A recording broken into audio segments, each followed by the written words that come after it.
I might have to be honest and say, wow, that stings. But I always say, I want you to know that probably stings because there's a kernel of truth in it. And when something stings, it means it's hitting me because you're probably right. But then I also leave room for things like, could I have some time to process this? And then I'll get back to you with my thoughts on how I could do better.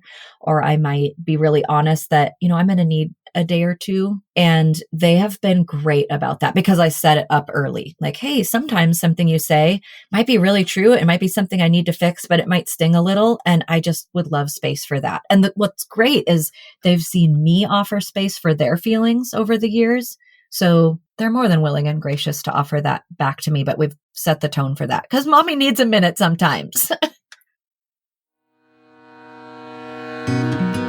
Welcome to Raising Adults, the groundbreaking parenting podcast that starts with the end in mind. We're your co-hosts, Dina Thayer and Kira Dorian. We created future-focused parenting to take families from surviving to thriving. So join us as we help you stop raising kids and start raising adults.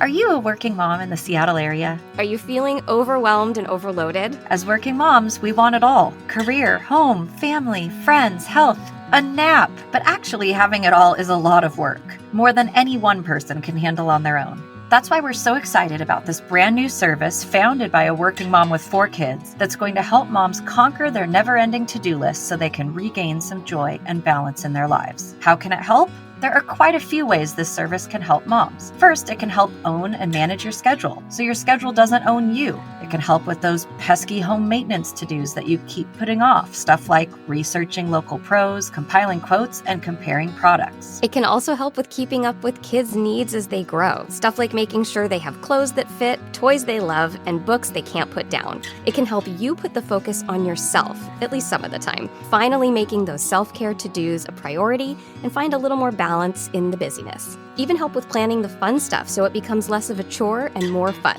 Stuff like birthday parties, date nights, and weekend activities for the family. And they need Seattle moms like you to participate in their private beta for free to help inform the development.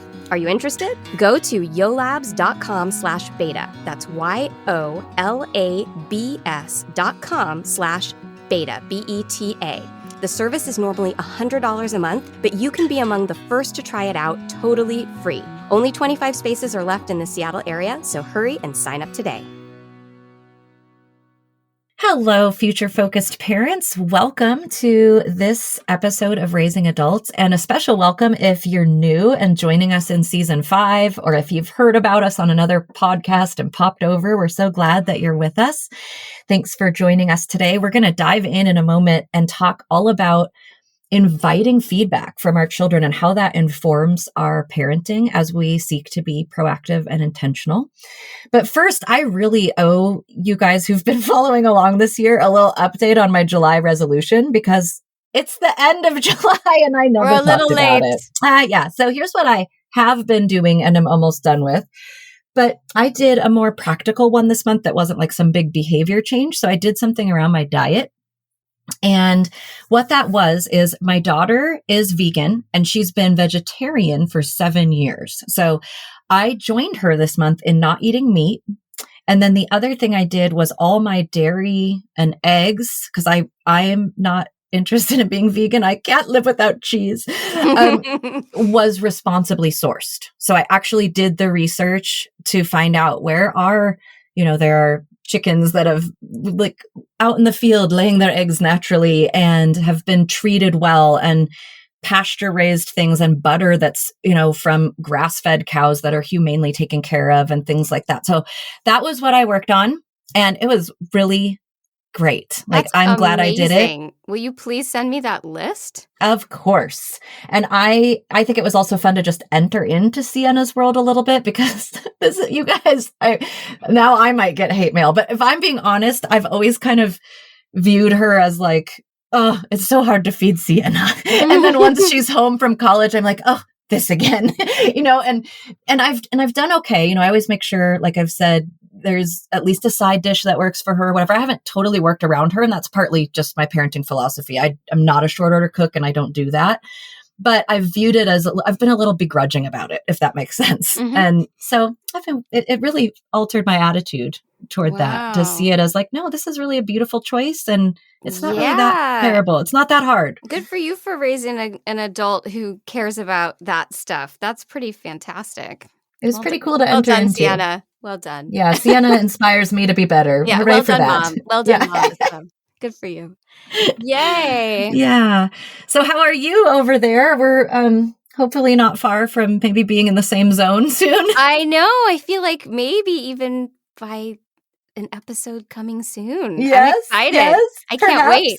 I can't wait. Although I wonder how the audio is going to be affected, just because now we'll be sharing a mic again. Oh, So yeah. Allison, shout out to our amazing editor, Allison. She might have her work cut out for her because she Yes, she wasn't might. editing when we were in the same room. So Right? that could be different. We'll see. We'll see. Yeah, that's a great point. Yeah. All Well, right. I'm- Well, this is a good one. We've such a talked good about it one. before, but we've never fleshed it out. So, as always, let's start with our why. What's your why for this piece of your parenting and inviting feedback? Well, I have two whys. Okay. So the first one is that this is going to come as a shock, but I have never been a parent before. And What? I know it's madness. And also, I have two kids and they're different people and they're different to me. And so I really think that inviting feedback from them is just going to help me be a better parent to them. There's no shame in knowing that I'm going to get stuff wrong, and that if I'm not asking and welcoming that and open to that, it's only going to harm our relationship. So not only is it important to me that there's, getting parented the way that they need, but then there's this beautiful side effect of hopefully creating a really beautiful relationship where they're getting parented the way that they need and they feel seen and loved and heard by me. So that's the first prong. And then the second prong is I actually think it's really good modeling for them, not only as they become parents, but as they go out into the world, to just never be afraid to ask for feedback, to never be afraid to hear something that you need to be doing differently, or that maybe you need to examine, that there's no shame in that. I think we have such a shame-based culture around hearing something that needs to be changed. We take it as like there's something wrong with us and we're terrible people and blah, blah, blah. And the more that I can model for them, like I say to them all the time, I'm just asking you to do something different. That's all. I need to be able to model that. They need to see that, just like I sometimes ask them to do something different, that it's okay for them to ask me to do something different too. Yeah, I love both of those. I have two as well. So Yay. my main why is that I really think it's important for kids to know that their voice matters in the home. And I think we're only about a generation removed from where it was kind of the children should be seen and not heard, and their voice didn't matter, literally and figuratively. There was no room for, hey, it would work better for me if you did it this way. And certainly there's times where we have to say, there can't be wiggle room on A, B, or C over here. But I think it's important for them to know that their voice matters and that it can impact change. Like, oh, sometimes when I speak up, things go differently and better for me. So I think that's applicable to other areas of life. So it's important for them to learn. But the second one is really about me. And we have, I believe, mentioned on an episode just the importance of knowing yourself. And because I'm sensitive, particularly constructive, but sometimes even positive feedback, but particularly constructive feedback can be really hard for me. And I've found that I handle it better when I ask for it. Because then I might say, wow, that still stings, but you know what? I invited that. Instead of, I got totally blindsided by that feedback that was harsh. You were mentally prepared to hear something hard. Yeah, that exactly. Makes sense. So it creates a little buffer for me to cope with it better. That makes a ton of sense, especially for a personality type like yours. That is so smart that you know yourself well enough to do that in a way that meets the need and meets your need. That's brilliant. I love that. Yeah, it's a great combo pack. It's a win-win. Mm-hmm. So how have you gone about this in your house? Well, there are two different things that I have done fairly consistently throughout the parenting journey thus far. And I would say one started younger than the other, but I'm going to go backwards. So the thing I started when they were a little bit older, and I want to say they were like maybe 6 or 7 when I started this, is every now and then I just check in. And it's kind of like you said, like when I'm in a space where I'm like, I could handle some negative feedback, or wow, I'm not feeling on top of my game right now, or whatever. Different times triggers for different reasons. But I'll just, over dinner, if we're having dinner or lunch, just the three of us or something, I'll just say, hey, can I ask you guys to share some feedback with me? And I always ask them to share something they feel I'm doing well, partly because I need that, but also partly so that it doesn't become like a hate on mom situation, that it's really clear that I'm looking for overall feedback, both positive and negative. And then if there's anything that they'd like me to do differently, that this would be a great time to share that with me. Like, I'm open to hearing it. And I wouldn't say I do it a ton. I probably do it like a couple times a year, but that's been really effective because sometimes they say something that really surprises me in a good way. Like, oh, that's such an easy fix. I had no idea that was going on for you. I'm so glad you told me. Like, absolutely. And sometimes they say something that's hard. But more often than not, I think I'm surprised by just how easy it is to just make a small tweak to meet their need.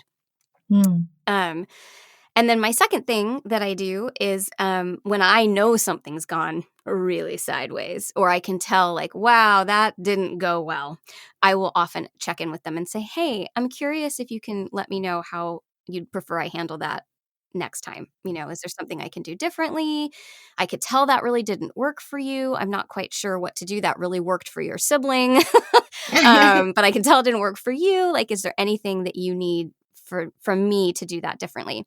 And with both of these things, sometimes I find that what they're asking of me isn't possible. And so I'm also careful to sort of say, I'm going to think about that. I don't know if I can do it exactly like that, but I'd like for us to keep talking to find a way that works. And sometimes it's an easy fix, or it's not an easy fix, but I understand and I'm happy to do what they're asking. So it kind of just depends on what the feedback is, if that makes sense. Yeah, no, that really makes sense. And I love that sometimes you come around after the fact and are like, I could tell that wasn't amazing. How do we do better? I mean, that's important that we don't just let those times go by. So kudos to you for that one.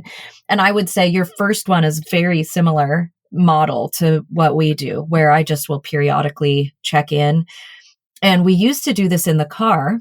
So one way I did have to kind of tweak it is I would find that sometimes, especially in the positive, the thing, I would ask for, can you tell me something that you feel like is going well or that you appreciate about my parenting? And then maybe an area where you think I could grow.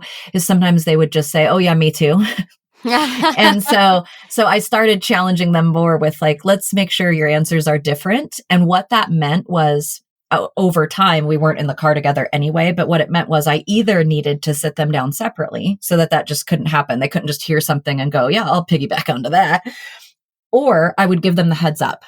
Hey, I'm really interested in having a touch base about how things are going for you with me. And so if you would like to give that some thought, I'm going to follow up with you in a day or two. And then they could have a chance to come up with something and not just try to, horn in on somebody else's answer. Right. So, like that one. I like that one too. Yeah, that one. I'll take it.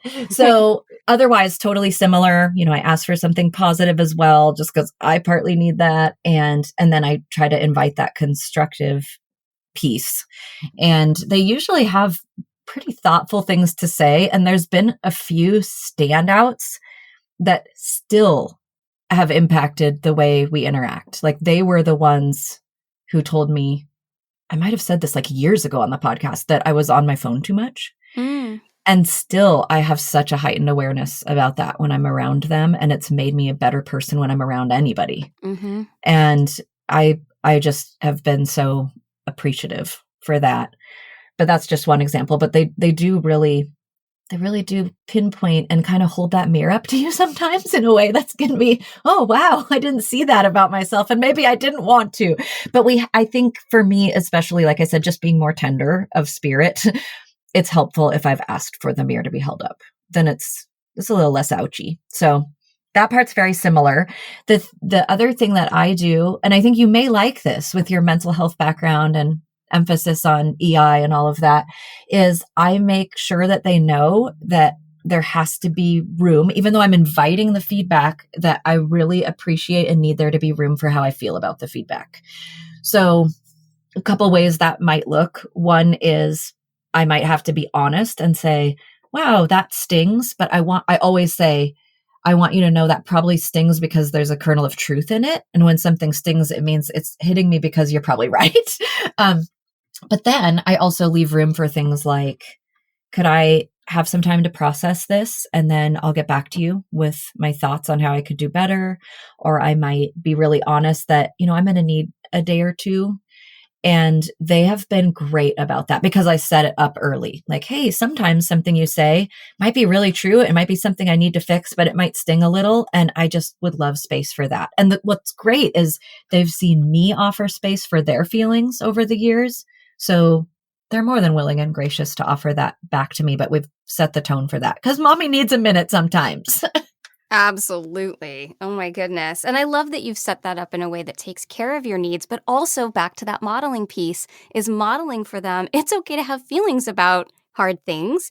And the best way to do that is to take some space and not react in the moment, not shame the person who's brought you the hard thing.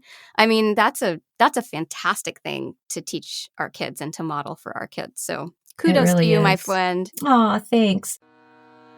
Prisma, a totally new way to go to school. Do your kids look forward to going to school? Do they complain about being bored in class? Prisma is an online alternative to traditional school for 4th to 8th graders. Prisma knows that most of today's kids will end up working jobs that don't even exist yet. So they focus on developing 21st century skills like creativity, critical thinking, and collaboration, rather than having kids memorize facts and take standardized tests. Prisma offers a flexible curriculum that adapts to every child's interest and learning speed, which means your child learns what they're curious about, is never left behind, and gets the attention they deserve from Prisma's expert coaches. Prisma is an innovative online school for 4th to 8th graders that gives them the flexibility to be their best selves while developing the skills they need for a successful future. Admissions for fall 2021 are now live and filling fast. Go to joinprisma.com to schedule a call or learn more. And I know you had a situation fairly recently where you got to kind of see the benefit of this up close and personally. So why don't you share that with our listeners? I might get teary because it was so special. So I think I mentioned on the show before, we have family night once a week, usually Friday nights, and we draw names for whoever's family night it is. And that person gets to pick the food that we eat and the movie that we watch or the activity that we do. And then over dinner, we go around the table and we do our, high, low of the day and are grateful. And then we all share something we love about the person whose family night it is. So the other night was my family night, and we're going around the table. And Rhea said, you know what I love about you, Mom? You're always really open. You're really open to hearing what you could be doing better, and you always want to do better. Mm. And I really love that about you. And I was like, oh my goodness, it's working. Like, that's so, like, for her to have noticed it and seen it and want to comment on it. Oh, it was just so special. The best. It was the best, especially, like, I feel like, with Rhea in particular, she and I sometimes, we're mother-daughter, like we're very much mother-daughter. And and that's something I think I've always worried about with her is like, I'm trying so hard to be the best mom to you that I can possibly be. And I'm not always convinced. Like Reese is really good with feedback. He'll be like, you're my love of my life, Mom. And you're the best mommy. And Rhea's just a little more stoic. And so for her to say that was so enormous for me to like, okay, she is seeing all that effort and that hard work. And she not only sees it, she values it and appreciates it enough to bring it up. Yes, enough to comment on it. Yeah. Oh, that was really cool. That made really special. Made my night. I got a little teary at the table that night. It was really great. I don't blame you. I mean, I think there's also just a compliment to Rhea, just the specificity of that kind of a compliment. Mm-hmm. I think it can be easy to kind of devolve into like, you're nice, and so that was so specific. And I don't know, that was very articulate of her and very kind. I mean, and how special for you to hear like, yes, this thing I'm doing on purpose is being noticed. I mean, don't we all just want to be noticed? I mean, in so many ways. So that's so special. I love that. Yeah. It's a great tradition too. I would highly recommend it to everyone listening out there because there is something nice about just your family singing your praises for a night. Yes. And taking a moment to hear, because sometimes I'm just surprised by not just my kids. Sometimes Dave says something or my dad says something that's just really kind. And you think, wow, that's how you see me? That's so cool. And I know the kids feel that way too, because at least the adults, we really try and pick something different every time. Yeah, that's And great. the kids do a lot too. So I don't know. I highly recommend it.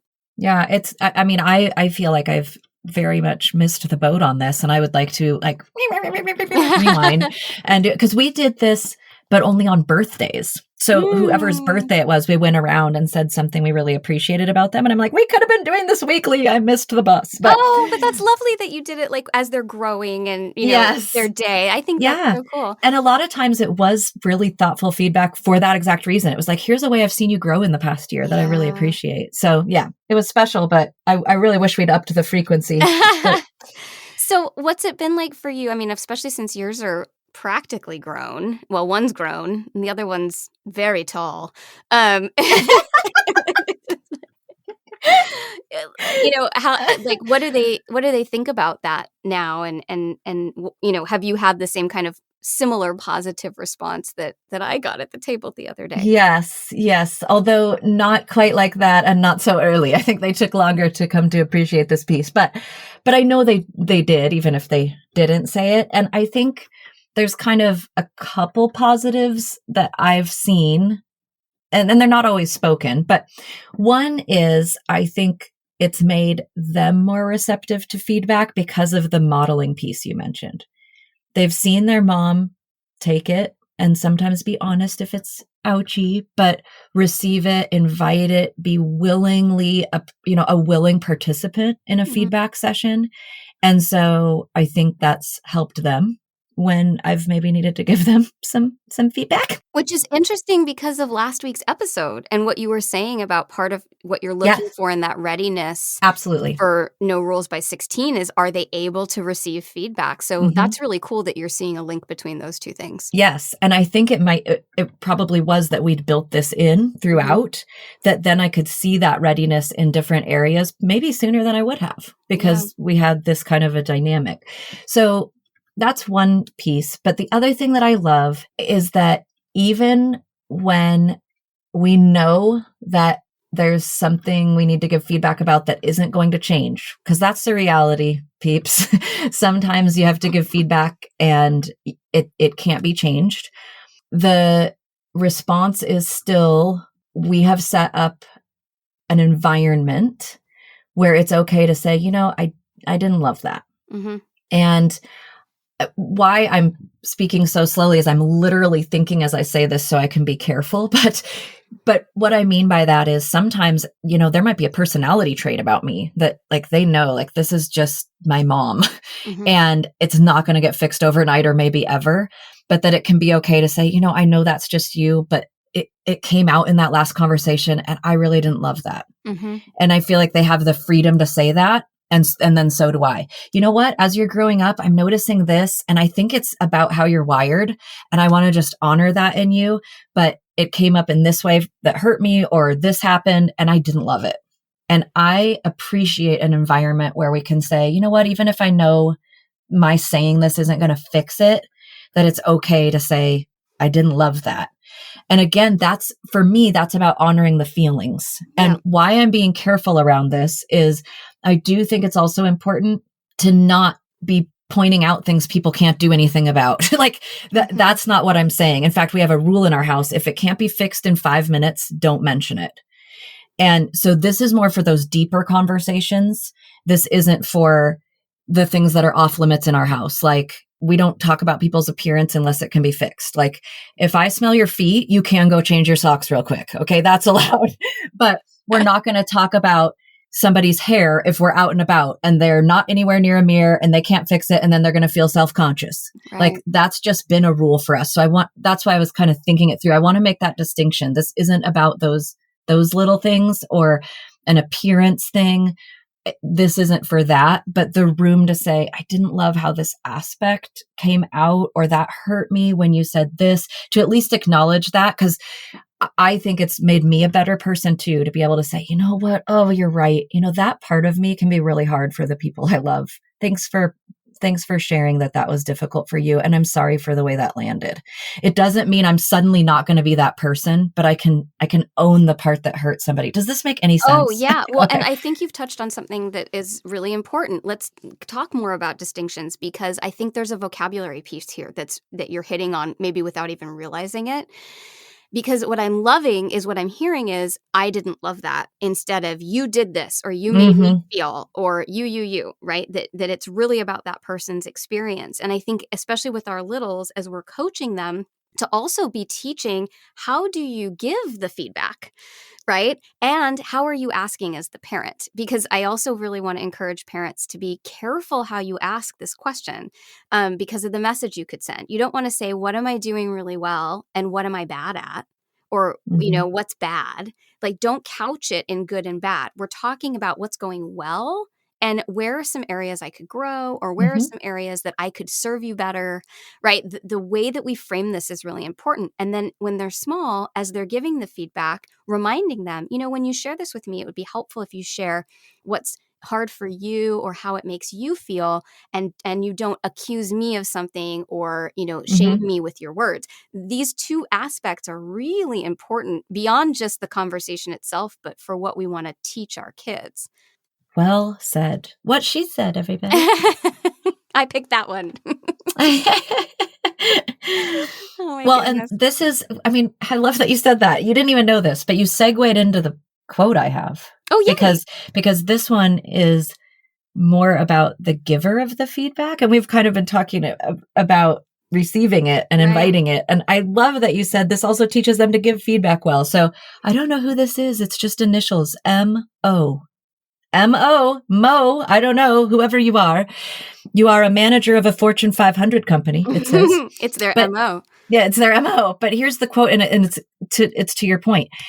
Feedback, when given well, should not alienate the receiver of the feedback, but should motivate them to perform better.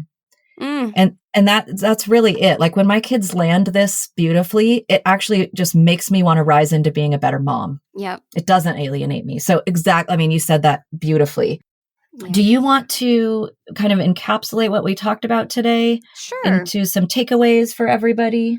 Yeah. So the crux of the matter, my friends, is that first and foremost, Dina and I crossed over on sitting down and taking the time to actually invite the feedback, picking a time when you feel like you're ready to hear it, and asking for it regularly, whatever that means to you. That might be once a year, twice a year, it might be once a month, whatever works for you.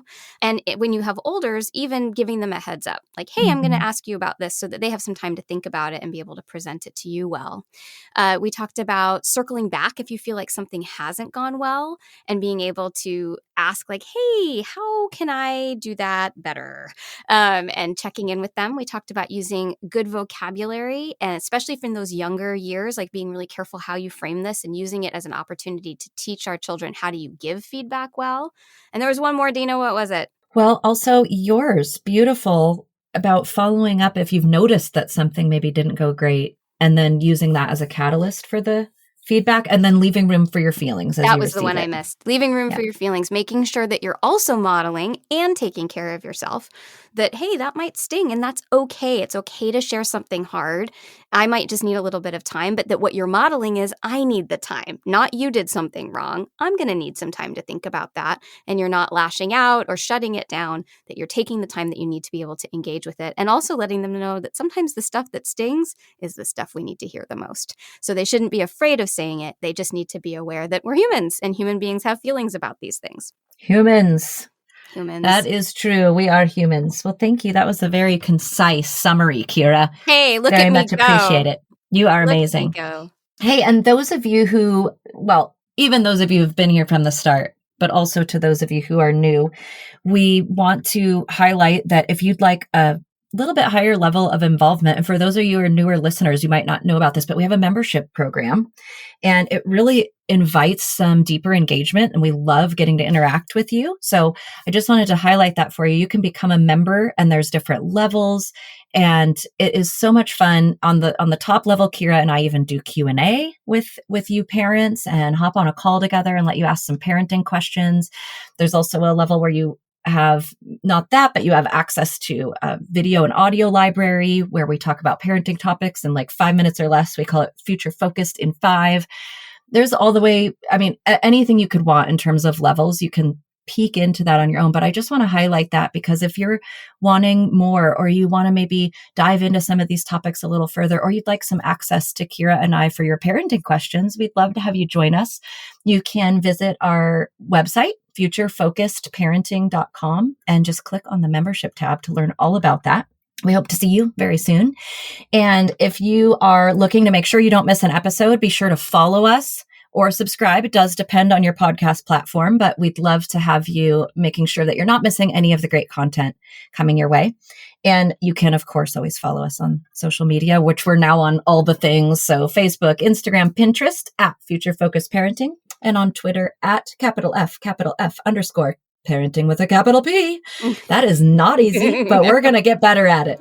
So thanks so much for being here. And we look forward to bringing you a new episode next week.